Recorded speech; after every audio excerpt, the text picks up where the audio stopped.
Assalamu alaikum. Касиеттүү кулумга арткан кыргыз элим, момун мусулман бир туугандар. Мынакей Кудайым буйруса, биз Ахмет Аманат коомдук фонд Индия жерине 1-ноябрь күнү келгенбиз.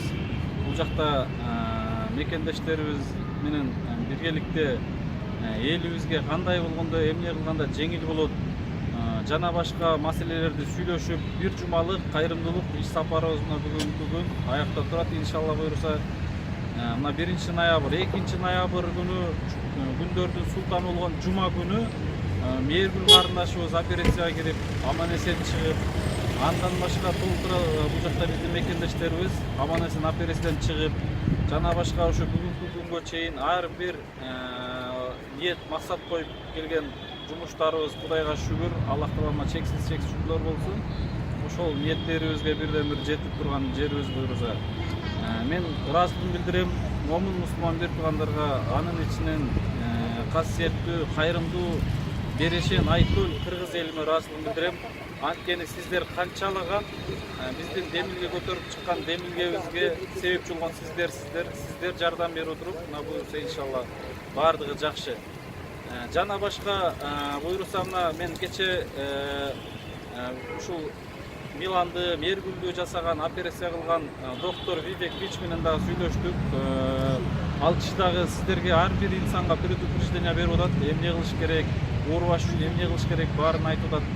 Буйруса эртең ал Вивек Вич өзү Кыргызстанга 8-ден 15-не чейин Кыргызстанда болот.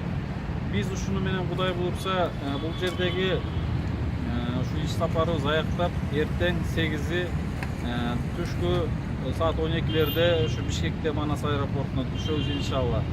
Баарыңыздарга рахмат мекендештер, касиеттүү кыргыз элим, момун мусулман бир туугандар. Аябай жакшы жумуштар болду.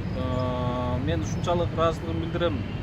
Жана башка ушул ар бир мекендештеримди мен кайрымдуулукка чакырып кетем. Мекендештер, кайрымдуу болойлу, биримдик болойлу. Мына бул жерде мен Индиянын элине аябай ыраазы болуп турам. Ушунчалык башкача эл экен, ушунчалык башкача эл экен сөз менен айтып өткөз.